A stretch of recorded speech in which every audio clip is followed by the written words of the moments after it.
如果你还认为护航只是帮你把地图上的人清完，然后再把所有捡到的变卖物都给你，那你就大错特错了。因为这些仅仅只是护航最基本的要求，而现在早就已经是护航2.0时代了。他们要做的你可能想都想不到，比如最基本的让人头。哎呦哎呦哎呦哎呦哎呦哎呦哎呦，老板这边老板，你来打他，我死啊！来了，拿下拿下。又比如表演绝活。董事长，你快看，董事长，他这个数位包装位这是新出的吧？怎么可能啊？你当我傻子呢？不是啊，偶尔再来点小节目。来，给你，兄弟，给你，你出来一会儿火焰刀一图给你，你出来吧。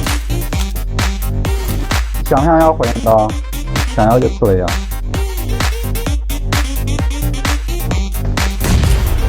喵的。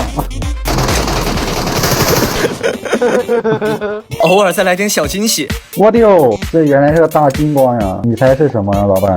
金枪金甲。这一看什么词条啊？哎，总不可能是4词条吧？让我看看呢。啊，不是，真4词条啊！还有3词条的金甲，对手天都塌了。而除了以上这些之外，还有非常多的惊喜，甚至像这样捡个变卖物都有小设计。那现在你知道什么才叫真正的护航了吗？